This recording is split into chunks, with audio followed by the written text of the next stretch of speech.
Good to Great, by Jim Collins. This summary is brought to you by Hook My Book. Good is the enemy of great. The author says that it is very difficult for companies to become great because it takes a lot of hard work and dedication. Good companies can become great if they have good parents, like David Packard and George Merck, who help them shape their character and make them successful. However, the vast majority of good companies don't become great, because it is just too easy for them to stay good. The study looked at 15 years of data from companies that made a transition from being good to great. These companies averaged cumulative stock returns 6.9 times the general market.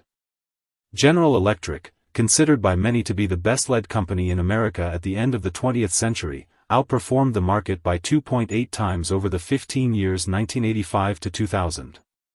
If you invested $1 in a mutual fund of the good to great companies in 1965, holding each company at the general market rate until the date of transition, and simultaneously invested $1 in a general market stock fund, your $1 in the good to great fund taken out on January 1, 2000, would have multiplied 471 times, compared to a 56-fold increase in the market. The study found that larger-than-life, celebrity leaders who ride in from the outside are negatively correlated with taking a company from good to great. 10 of 11 good to great CEOs came from inside the company, whereas the comparison companies tried outside CEOs 6 times more often. The study also found that strategy per se did not separate the good to great companies from the comparison companies. Both sets of companies had well-defined strategies, and there is no evidence that the good to great companies spent more time on long-range strategic planning than companies. The author also found that technology and technology-driven change have virtually nothing to do with igniting a transformation from good to great. Technology can accelerate a transformation, but technology cannot cause a transformation. Mergers and acquisitions play virtually no role in igniting a transformation from good to great. Two big mediocrities joined together never make one great company. The good to great companies paid scant attention to managing change, motivating people, or creating alignment. Level 5 Leadership. Darwin E. Smith was the CEO of Kimberly-Clark from 1971 to 1991. During his tenure, Smith transformed the company from a stodgy old paper company into one of the leading consumer products companies in the world. Despite his impressive accomplishments, Smith is largely unknown outside of business circles. One of the reasons for this is that he is quite humble and does not enjoy the spotlight. Smith's level-headedness and resolve were crucial in leading Kimberly-Clark to success. It didn't matter when the transition took place or how big the company. All the good to great companies had level 5 leadership at the time of transition. Furthermore, the absence of level 5 leadership showed up as a consistent pattern in the ordinary companies.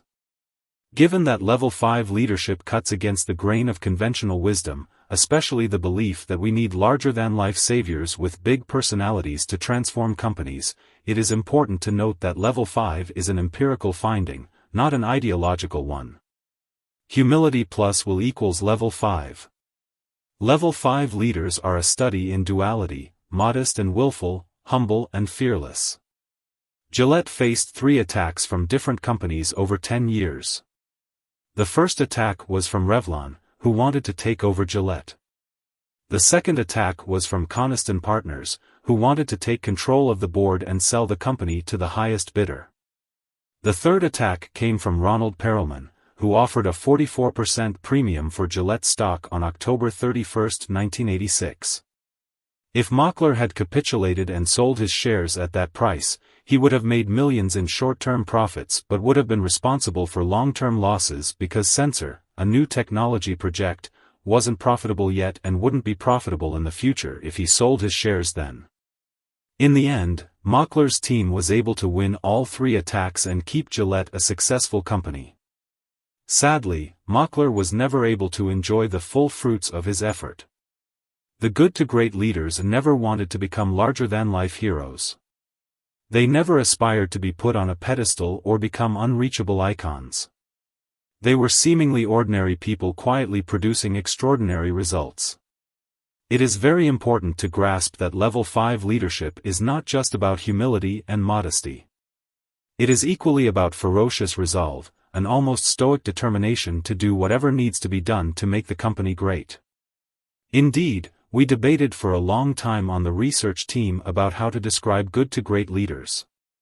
Initially, we penciled in terms like selfless executive and servant leader. But members of the team violently objected to these characterizations. Level 5 leaders are fanatical in their determination to make their company great. They will do whatever it takes, even if it means firing people or selling the company. First who then what? The good to great leaders understood that if they had the right people on their bus, motivating and managing them would be much easier. They also realized that if they had the wrong people on their bus, no amount of direction would help. If you begin with who, rather than what, you can more easily adapt to a changing world. If people join the bus primarily because of where it is going, what happens if you get 10 miles down the road and you need to change direction? You've got a problem. But if people are on the bus because of who else is on the bus, then it's much easier to change direction.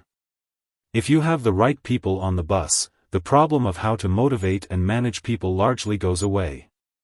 The right people don't need to be tightly managed or fired up, they will be self-motivated by the inner drive to produce the best results and to be part of creating something great. If you have the wrong people, it doesn't matter whether you discover the right direction, you still won't have great company. Great vision without great people is irrelevant. The genius with 1,000 helpers model is when an individual has an extraordinary talent, and the company is built around that talent.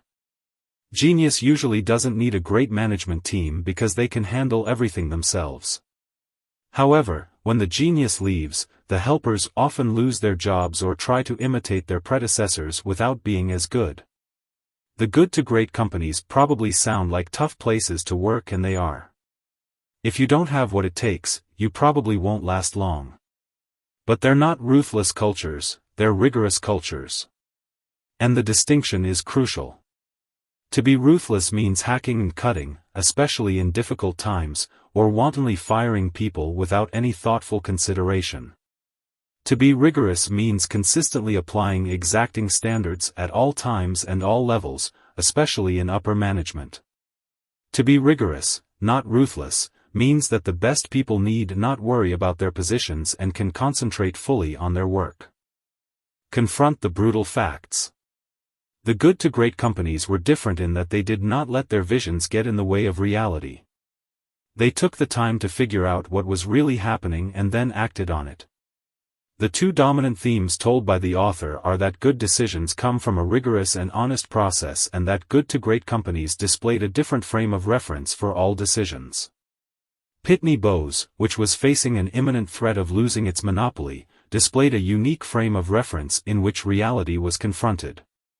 This allowed them to see the flaws in their bold vision and make the necessary changes to avoid failure. At Pitney Bowes, the management team would lay themselves open to searing questions and challenges from salespeople who dealt directly with customers. In comparison companies, the top leader led with such force or instilled such fear that people worried more about what the leader what he would say, what he would think, and what he would do than they worried about external reality and what it could do to the company. The hedgehog concept. Isaiah Berlin divided the world into hedgehogs and foxes based on an ancient Greek proverb. The fox knows many things, but the hedgehog knows one big thing.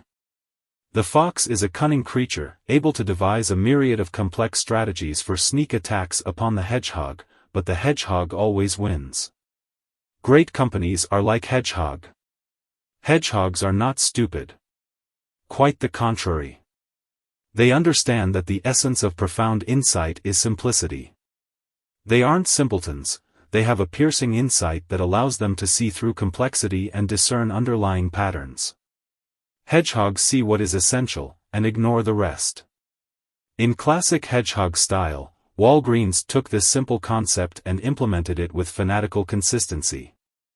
The Walgreens strategy is to open as many stores as possible, in as many convenient locations as possible.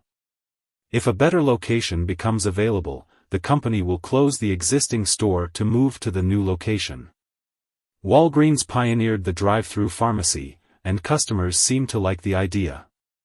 The company has also clustered its stores tightly in urban areas. In a world overrun by management faddists, brilliant visionaries, ranting futurists, fearmongers, motivational gurus, and all the rest, it's refreshing to see a company succeed so brilliantly by taking one simple concept and just doing it with excellence and imagination. Becoming the best in the world at convenience drugstores, and steadily increasing profit per customer visit. What could be more obvious and straightforward? The culture of discipline. The Abbott Company's culture is based on the idea of freedom and responsibility. They use disciplined action within the three circles to allow creativity and entrepreneurship.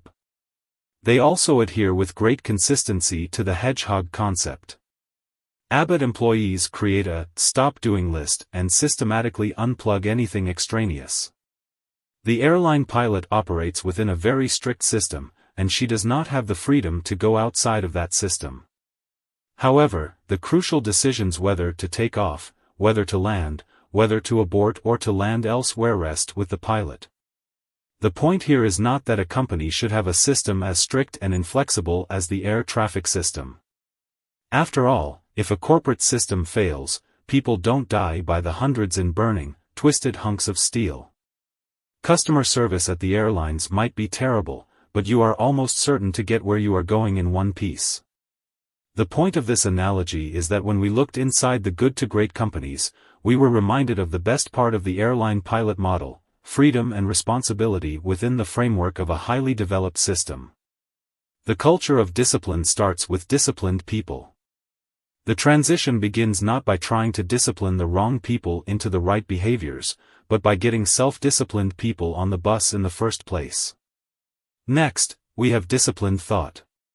You need the discipline to confront the brutal facts of reality while retaining resolute faith that you can and will create a path to greatness. Most importantly, you need the discipline to persist in the search for understanding until you get your hedgehog concept. A culture, not a tyrant, is what separates the good to great companies from those that are not.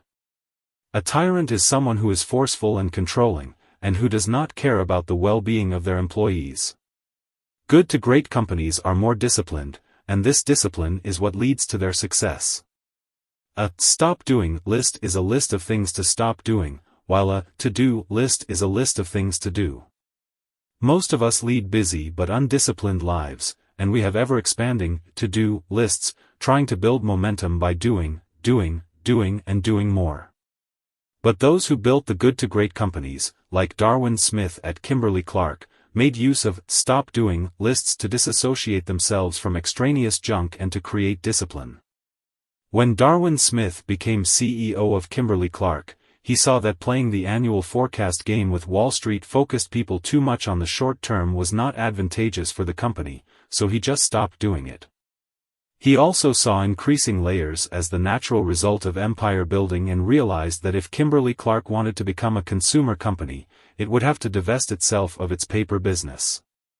The good to great companies institutionalized the discipline of "stop doing" through the use of a unique budget mechanism. Technology accelerators. The companies that are good at adapting to change are usually the ones that survive. Bubbles come and bubbles go. It happened with the railroads. It happened with electricity. It happened with the radio. It happened with the personal computer. It happened with the internet. And it will happen again with unforeseen new technologies. Yet through all of this change, great companies have adapted and endured. Indeed, most of the truly great companies of the last 100 years, from Walmart to Walgreens, from Procter & Gamble to Kimberly-Clark, from Merck to Abbott, trace their roots back through multiple generations of technological change, be it electricity, the television, or the internet.